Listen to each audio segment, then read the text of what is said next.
Hi there, this is Ranjit, and in this video we'll be doing the FAQ AMA for this Asus Zenfone Max Pro M2, and I have been actually using this device now for the last 5 days, so I'll be answering your questions. And in fact, I asked a bunch of questions that you guys were asking me to Asus team, and I've also got answers from them. So I'll first talk about that and then take up other common questions that I was getting from you guys. And the Asus team actually had sent them these questions just last Friday at about 5 p.m. I didn't realize it was a weekend. So they said that they had to actually cross-check some of the things with the headquarters. So they don't have full info, but still I'm just going to give you the information what they have given, and if they give me more information I'll add that in the description area. So first let me finish up these answers that I've got from Asus officials, then I'll get back to your questions. And again, these questions were also based on your asking these questions. So many of you actually asked me how many OS updates Asus is promising on this Zenfone Max Pro M2, and I didn't get a straightforward reply. They just said that the Pi update for the Asus Zenfone Max Pro M2 is scheduled for January 2019. So they didn't say, yes, Android Pi is we are going to get the Android Pi update, but after that they didn't mention anything. Anyways, next question that I was getting quite a bit from you guys, and I didn't have an answer to this. So again, I asked this question to the Asus official, and many of you were asking that, yes, the Asus is saying that we'll get the Android Pi update on this, but we know that the Android Pi has gesture-based navigation, and many of you asked, will we get the gesture-based navigation that is on Android Pi when it's released on this phone? And they said that they will confirm that later. So again, not a straightforward reply, but this is what I've got. And again, this is a technical question, but quite a few of you have asked, so I thought to include this one also. Many of you asked, what is the RAM type, storage type, LTE cat version, carrier aggregation on the Zenfone Max Pro M2? And they said that the RAM is LPDDR4 RAM, and the memory type is eMMC. And regarding the LTE cat version upload, they say it's cat 5 75 megabit, and download is cat 6 300 megabit, and up to cat 13 on international networks. And carrier aggregation is there, and I can confirm carrier aggregation is there. I did test it. I'll show you the results later on. Moving to another question that many of you asked, because in my unboxing video, if you remember, I've already posted the unboxing video of this one. If you want to get more info, watch that video, guys. Again, in the front facing camera, surprisingly the portrait mode was not there, but for the lower variant, that is the Max M2, that was there, so which is very surprising. And many of you asked, so this is about that. What about the bokeh portrait mode for the front facing camera? It's missing on the M2 Pro. Will it come with an update? If so, when? And they say that the portrait mode and EIS will be enabled for the front-facing camera on the Max Pro M2 through a update in December itself. The same photo update will also update the AI scene detection on the rear-facing camera. So it looks like we'll be getting the update that will add that portrait mode, electronic image stabilization, and also some AI features to the rear-facing camera. Let's see when it comes. Many of you have asked me also about this charging. It has that 5000 milliamp hour battery. So here the question goes, how much time does it take to charge from 0 to 100%, as it does not support fast charging and it has that 5000 milliamp hour battery? And this is what they said.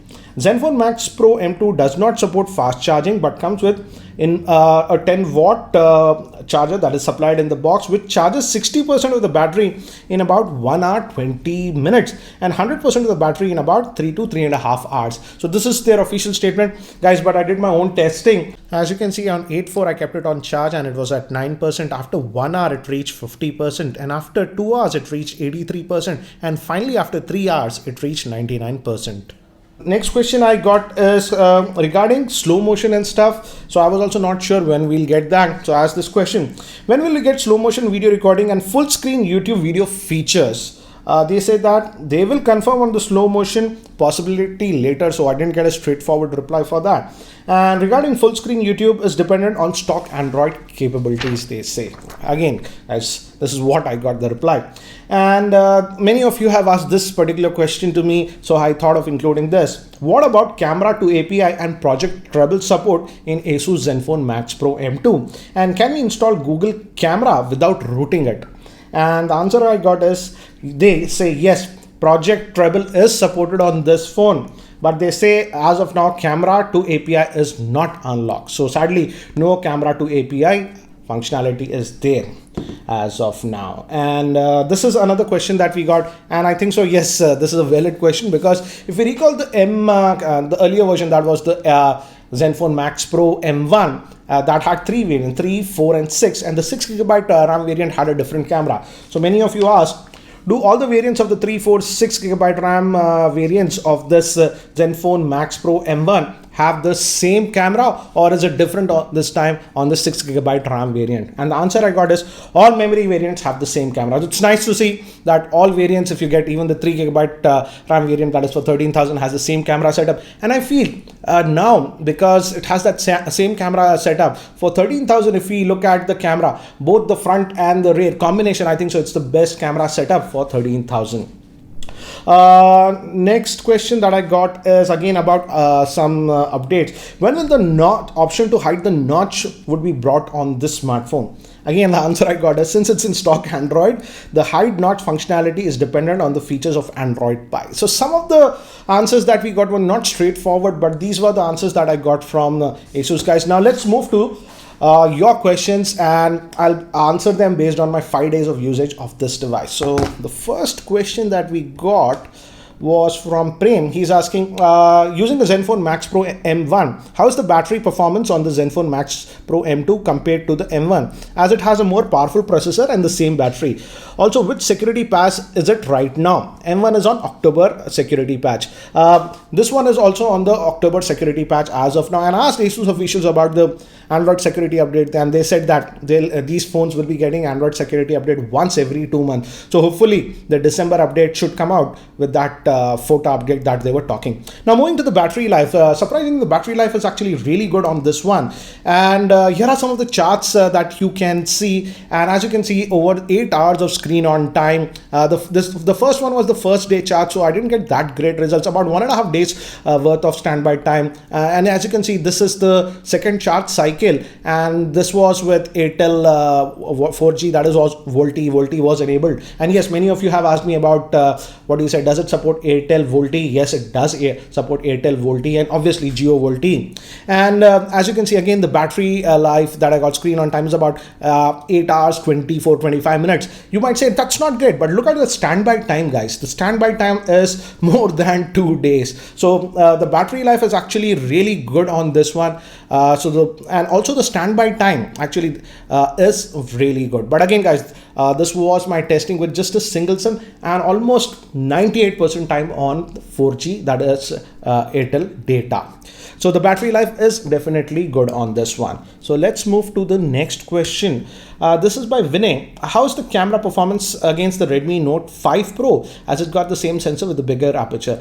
I didn't do a side-by-side comparison, guys, but definitely I would say rear facing and even the front facing camera is a huge improvement if we compare with the Zenfone M1 Pro, because the M1 Pro, guys, let's get it right, the camera was the weakest part, and I was actually really surprised when I looked at the shots that I got with this one. Again, check out my unboxing video to get an idea, but I didn't do a side-by-side comparison, guys, with the Redmi Note 5 Pro, so I can't say as of now which one is better, because unless you do side-by-side comparison with the same scene, you can't judge. Because even with the Realme U1 versus the Redmi Note 6 Pro, the Realme U1 in certain situations did better. So definitely camera is the biggest improvement visually that I've seen on this one. Apart from that fingerprint scanner, many of you also have asked me about the fingerprint scanner. The fingerprint scanner is actually better on this one, and it's a lot fast, but it's not instant. It still takes about half a second to unlock, but as you can see, it works very well. Anyways, let's move to the next one. This is by Robin. How's the performance of the Snapdragon 660 as it's underclocked? Same as the 2 Pro. I think so you're talking about Realme 2 Pro or better. It's actually the same processor that is actually used on the Realme 2 Pro. Yes, these are slightly underclocked processors. These are clocked at 1.96 gigahertz. The regular Snapdragon 660 that we saw on the Nokia 7 Plus is about 2.2 gigahertz. But guys, in daily usage and performance, no issues whatsoever. And one thing I'm really liking with this phone is that even when you push the phone continuously watching videos, doing social media, continuously even 20-30 minutes, the phone does not heat up. And also the battery life that I'm getting is actually really good, and I think so that's due to that underclock process. But in daily usage, I didn't have any problem. I didn't do heavy gaming. I just played Asphalt on this. I will definitely play even PUBG on this and let you know how is the performance. Let's move to the next one. This is by Manpreet. Is it really stock Android? Android 1. And secondary, can it replace the Redmi 6 Pro or the Nokia 5 Plus or the Nokia 6? The Redmi 6 Pro, the Nokia 5 Plus and the Nokia 3 Plus are not powerful devices, Manpreet. The Redmi 6 Pro is just having a Snapdragon 625. This will kick the pants out of that. And the Nokia 5 Plus is a decent one that's having the Helio P60 chipset. But again, the camera is the weak point on this. And the Nokia 3 Plus doesn't even come into competition. Actually planning to have a phone with about 10 to 11,000. This is around 13,000. Not 10 to 11,000. You are confusing with this is the M2 Pro. This starts at 13,000, Manpreet. And answering your question, is it stock Android? Yes, it is stock Android, but it is not under the Google's Android 1 program. But it is stock Android. Everything is actually stock. And some of the answers that you got directly from Asus official, they say that notch hiding or whatever, it will be based on the stock Android. So it is stock Android, but not under the Android 1 program. Let's move to the next one. This is by Dude. He is asking, can you show the screenshot of idle battery drain usage, and does it come with Airtel Volti? Yes, Airtel Volti is there. As I mentioned here, you can see the screenshot top left. Airtel Volti is there. And regarding idle battery drain, I would say I'm actually having very less idle battery drain. At night, just about 4% it is losing, between 3 to 4%. So idle battery drain is actually really nice. And that's the reason, as you can see, saw that screenshot earlier that I posted regarding the battery stats. And this was with the always on mobile data. I got over 2 days of battery life. So idle drain, I don't know what they have done. They have optimized it actually really well on this one. This is by Rushabh. How's the fingerprint sensor? I seem to be a bit slow on other compared to the competition. And I've already answered about the Snapdragon. The fingerprint scanner is actually way faster than the M1, but it still takes about quarter of a second to unlock. I think so. It's the problem with the animation. Let me just enable the put it on mute. Enable the voice. I think so. It takes that quarter of a second for the animation to come. As you can see, 1, 2, I'm going to click, it unlocks. 1, 2, I'm going to click and it unlocks. 1, 2, I'm going to click. So unlocking is fast, but I feel the animation, it could have been slightly better. Let's move to the next one. And yes, it also has that face unlocking feature. Many of you have asked me. This is by Ashraf. There is no bokeh in the front facing camera. How's the camera performance at night, low night, both rear and front? How's the audio quality via the speaker? Let's go into the reverse order.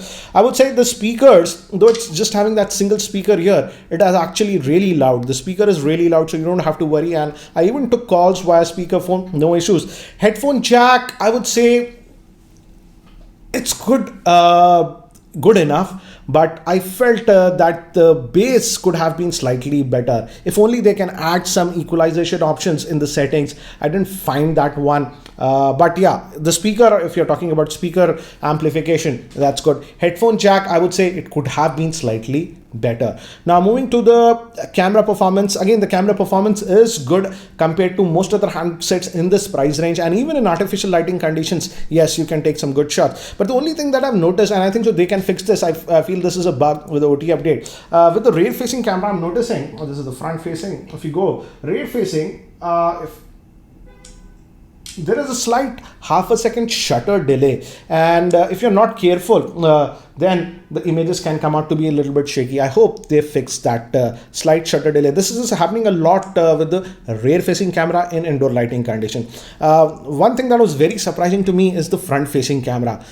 Earlier M1 had one of the worst front facing cameras, I would say, but this one I'm really surprised with even the front facing camera. So the camera is a huge improvement, and bokeh effect, as they said, will come in this OT update, and when it comes out, definitely I'll check that out, guys, and in my full review I'll include the samples for that one. This is by YS Prakash, and I've got a ton of questions from you guys regarding this. As it has a plastic body, how good is the durability and build quality? Chances of scratches? Yes, the back is actually polycarbonate kind of a thing. It looks like glass actually. From many people I showed you, they thought that it is glass. If you touch it also, it feels like glass, but it is a polycarbonate thing. And the front glass is actually Gorilla Glass 6, and many of you asked me how good is the body of this one. So again, when I was testing this, accidentally this phone fell, and as you can see back, I have nothing, no scratches or something. I'm glad that it has that. I'm glad it's not glass, because if it was glass it would have broken. But let's do one test to check its durability, guys. As they say that it has Gorilla Glass, so let's just do this test right now. Just like this. Okay, I dropped my keyboard. So let's do one thing. First, let me, if I'm available, yeah, I'm visible in the frame. So let me actually drop this. I'm about 5'9", so this will be about 5 feet. I'm just going down a little bit to be in the frame. Let's drop it like this. This is in the back, and let's see what happens. Shit. And as you can see, nothing, no scratches or anything on this one. Now let's do it directly like this. Let's drop it on the screen, and guys, I won't do this with any other phone, but they are claiming it has Gorilla Glass 6, so let's test that. It directly fell, and guys, as you can see, the screen is intact, no damage to the screen or anything. So it's nice to see that they have given Gorilla Glass 6. I'm still testing this phone, guys, and as you see, I'm using it without the case, and as of now, with the last 5 days, I'm surprised that it didn't get any scratches. But again, I'll test it for 1 week more and let you know if I see any scratches on the back. But the claim of Gorilla Glass 6 is true, and as you can see, if you drop the phone, which can actually happen, it will survive. Let's move to the next one. This is by Mandeep. Does it have physical LED notification light? And please compare it with the Realme 2 Pro. Yes, it does have a physical LED notification light. It's just above the notch over here, and I'm happy to say that it's a multicolored LED notification light. For example, when you're charging it, it glows in red. When you get notifications and stuff, it glows in green. So it's there, tiny, and I'm glad that they have implemented it. On the Realme 2 Pro, we don't have a physical LED notification light. This is by Fahim, and this is an interesting question. He's asking, does it support 5 GHz Wi-Fi? And if it doesn't, how much speed can we get on the 2.4 GHz Wi-Fi? So yes, I did test this one, and sadly 5 GHz Wi-Fi support is not there. I tested this with 2 different routers that I have. It has the 2.4 GHz Wi-Fi band, which is normal, and on that one, I'm getting speeds of about 60 to 61 megabytes. It's the max that I'm seeing. So if you have very high speed connection, for example, I have 100 megabit, you won't be able to take advantage of max. It's touching is about 60 to 61 megabyte on the 2.4 gigahertz Wi-Fi band. But it has carrier aggregation. Some of you have asked me, and I was surprised with that test. I'll talk about that later. But let's move to this question. This is by Chinmay. He's asking, will the 4 gigabyte RAM be less after a year? I'm planning to use it about 2 years, but I'm getting confused whether I should go with the 4 or the 6 gigabyte RAM variant. Currently, I'm using the Zenfone 2 Laser. Chinmay, I would say it's safe to go with the 4 gigabyte RAM variant. I won't suggest the 3 gigabyte RAM variant because we don't know after 2 years what will be the situation. But I feel the 4 gigabyte RAM variant offers the best value because this is priced at 15,000 rupees. With that 6 gigabyte RAM variant, for just that 2 gigabytes RAM extra, Asus is charging 17,000, which I feel is not truly justified. So I would say it's safe to go with that 4 gigabyte RAM model. And again, as it's stock Android, guys, and they are not even, bloating it with a lot of third-party apps, this should survive fine for the next 2 years. So I hope that helps. And this is the last question. And this is by Avinash. Camera 2 API enabled or not? It's not. The Asus guys have mentioned that. And does it support carrier aggregation? Yes, it does support carrier aggregation. And I did test this. And I was using the Airtel 4G in VoLTE. And as you can see with the screenshot, I was also amazed the speed that I got. It's what 74 megabit downloads. Uploads suck on Airtel. So that's the case. So it definitely has carrier aggregation. And if you test with any other, this mid-range, budget mid-range Android phone, and try doing a speed test with your mobile data, you'll see that you will not get these high speeds. So it's a very good sign that they are implementing carrier aggregation. So guys, these were some of the common questions regarding this Asus Zenfone Max Pro M2. Such a big name, guys. Asus guys, you need to make your name smaller. Anyways guys, I will also be posting its full review after a week or so, or maybe sometime later. First I want to test that photo update when it comes and how it improves the camera performance according to them. So anyways guys, that's it for now for this FAQ video. If you still have any other questions regarding this device, do let me know in the comment section below, and hopefully I'll try to include some of them in my full review. So guys, that's it for now. Thanks for watching. This is Ranjit, and I hope to see you in my next video. Take care guys.